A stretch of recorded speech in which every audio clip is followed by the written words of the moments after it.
Hi, it's Steve.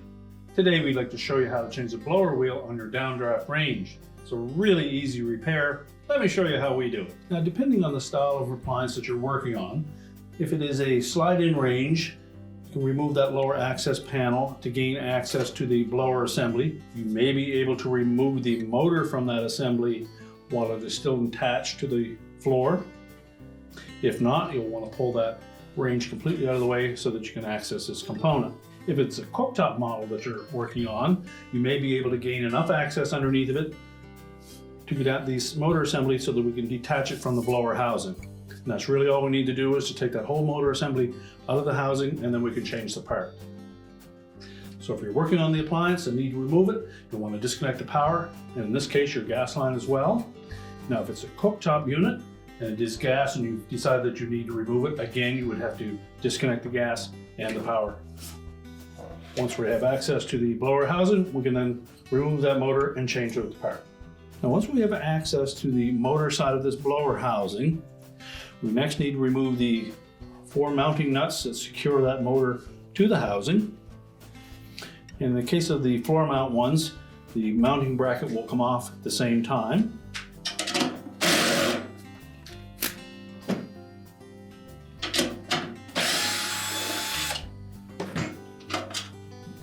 Remove the 4 3/8 nuts.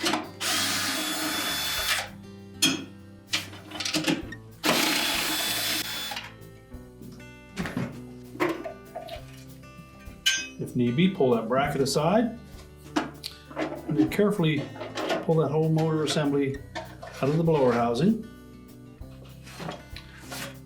Set the housing aside. Now, to remove the blower wheel from the motor, we'll note that there is a Allen key socket screw that attaches it to the motor shaft. So using a 3/16 hex key, we'll need to loosen that set screw. Now that may be on there really snug. We find the best method to loosen something like that would be to either put a hollow tube down over that so you can give it a sharp pull, or hold it securely in the socket screw and give it a tap with a hammer. Rather than use force to just pull on it, if you give it a sharp knock, you'll tend to break it free easier. Now, once you've loosened it, you'll note that there's a indentation in one of those fins that will allow you to insert your hex key wrench into that opening and loosen the screw completely. Simply slide it off the motor shaft. Make sure there's no damage to that motor shaft. We'll line up the new one.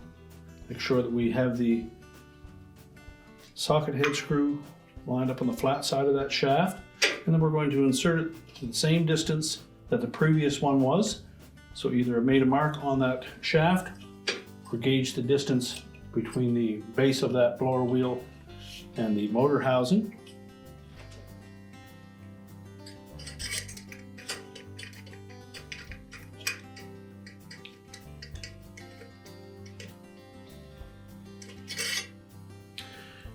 And then we'll tighten that screw securely.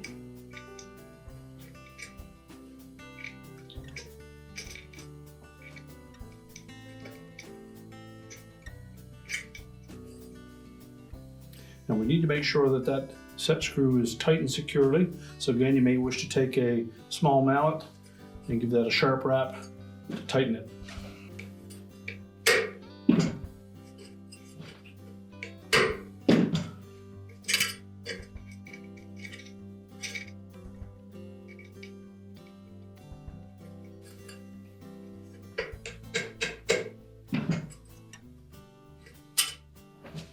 Now, once we have that tightened, we can then reinstall that motor and blower assembly into the blower housing.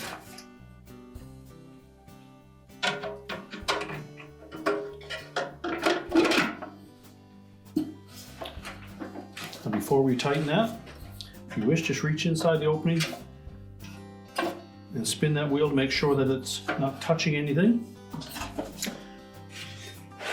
Reposition the mounting bracket over those studs and then attach it with 4 nuts.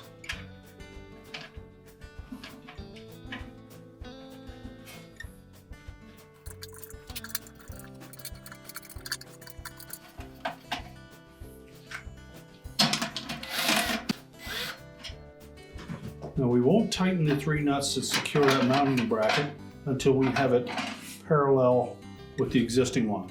So we'll stand that assembly up, make sure it sits flat, and then we can go ahead and tighten all 4 of them. And now we're ready to put the assembly back into the range.